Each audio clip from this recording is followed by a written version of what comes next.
It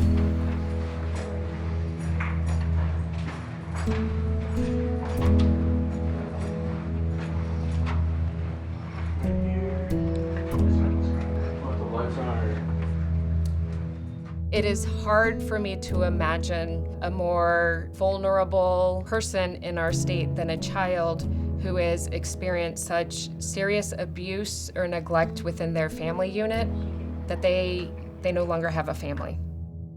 Foster care is unique. There's so many kids in foster care throughout the state. A project like this is a great springboard. It raises the bar on everything else we have. To care about the most vulnerable in our state shows our values as Iowans. I want people to know that Ellipsis youth are all of our youth and that we need to take care of them. Ellipsis is a provider of all kinds of services and programs to try to help kids and families figure out what's next.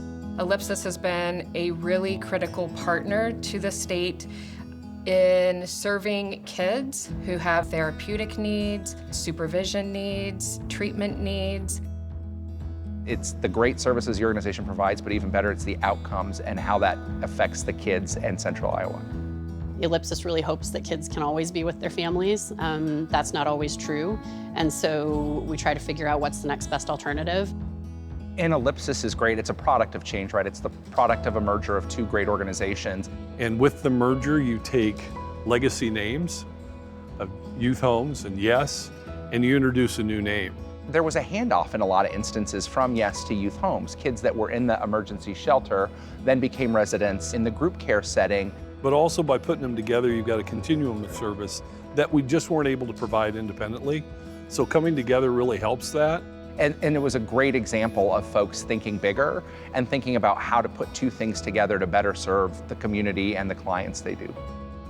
These individuals really require the most of us if we're going to have positive outcomes for them and care for them, and kids become adults.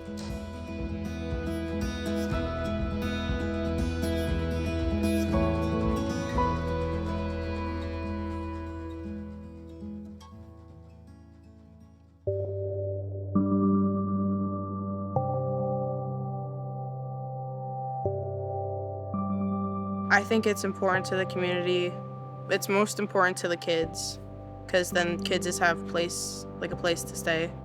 Supervised apartment living is the smallest foster care program of all the programs that are out there.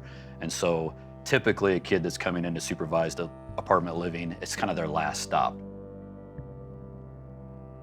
We develop a treatment plan, obviously, for all of our clients. It's all about your daily living skills. What do you need to work on? What are you doing well with on a daily basis? It's really just helping them be prepared for when they are 18 or over, done with school, what do I want to do, and just anything and everything. At Ellipsis, I feel like I can talk to some of the staff about my feelings. The staff there are freaky smart. I don't know what it is. They must have degrees in something else, just want to work with kids. And then they're not like judging you either. They're just listening. And then once they help you enough, they'll be like, hey, you got to try it on your own. I feel like I've grown in a lot of aspects. I'm really grateful for places like this, because without it, I wouldn't be anything. For real, I wouldn't. They're just helping me succeed in ways that I never thought I could.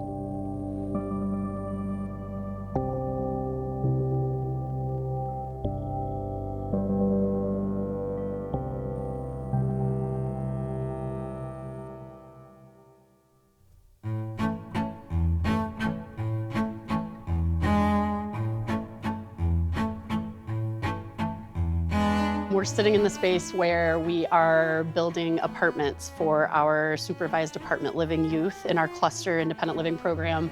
We are trying to get these kids ready to be adults and live on their own.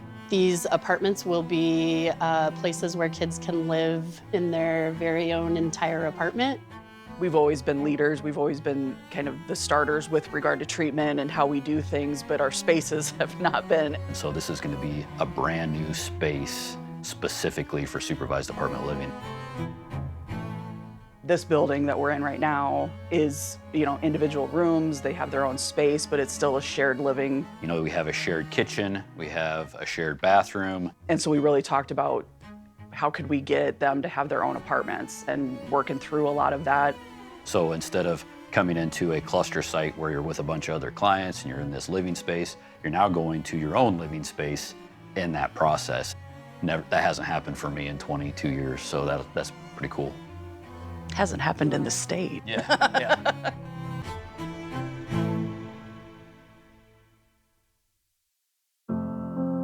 The state can really see the value in this project.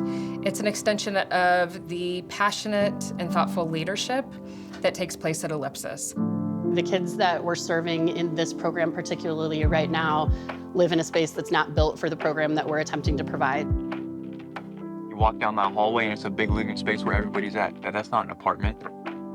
That's not somewhere you can be yourself. Sharing their living space, sharing their kitchen, sharing bathrooms, all of those things. Like, you have a bunch of people watching you. Privacy means a lot to me. Like your kitchen, everybody uses the same kitchen, and it gets messy really quick. You have to share a lot more. And some of the kids, some of them get hungry and then they just take food that's not theirs. So that's what I'm most excited for, is my own fridge. It definitely does have a mental effect on, sometimes even physical. And so they'll be able to walk into their own apartment with their own living room, their own kitchen, their own bathroom, their own bedroom. That's gonna be just amazing. To have my own space gives me more privacy and I get to be more independent. That's what I like, because that way I can just be by myself.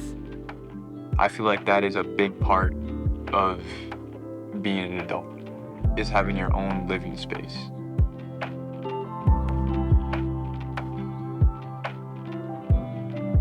Home is where you feel at ease, where you feel safe. Chris had actually approached us in the end of May of 2022. They're a nonprofit. Nonprofits are used to making do, and so we really wanted to get them to dream a little bit. They're not used to reaching.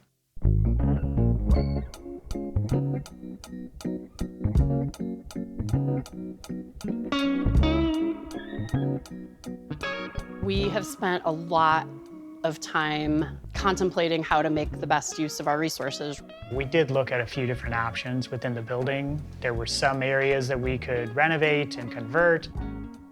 Ultimately, it tells a story when you're able to, take a property and just go through renovation, and it's a little bit more sustainable. It's reusing a bunch of empty space that truly just wasn't being utilized for them. It wasn't serving them. It's well known at Ellipsis that kids are at the center of every decision that we make, and it's really cool to watch other people grab onto that.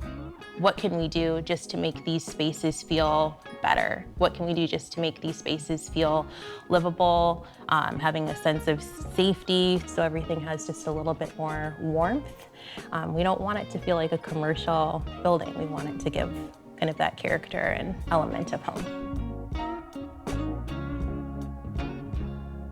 It's so much more beneficial for their mental health. It's so much more beneficial for preparing them for the future. I mean, what space as an adult do you live with other people without choice? This is one program and it's 12 kids at a time, and it's super important, and I think it's a fantastic place to start, but we have a lot of work to do. So it kind of shines a light on the other areas that we need to focus on. Sadly, there's no shortage of great opportunities to serve kids or projects to tackle. It's just another step in our holistic approach at Ellipsis.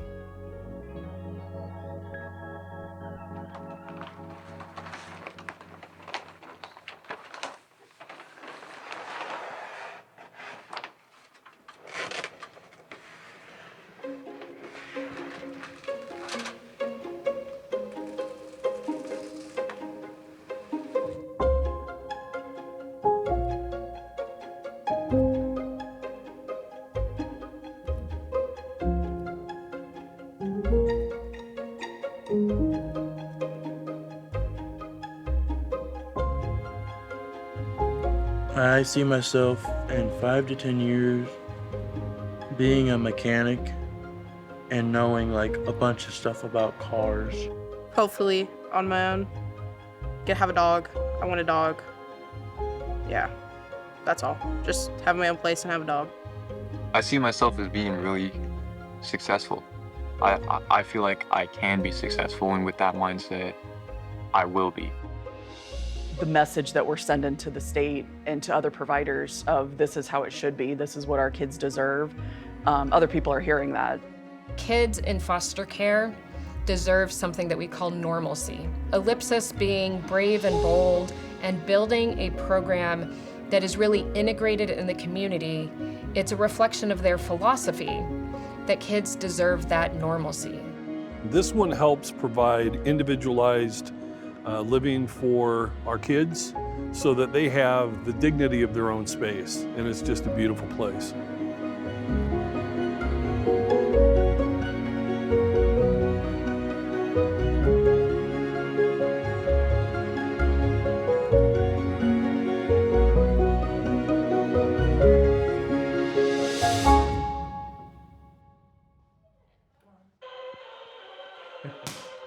You ready?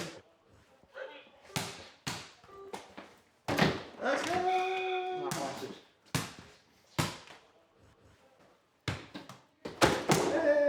That's LeBron, definitely.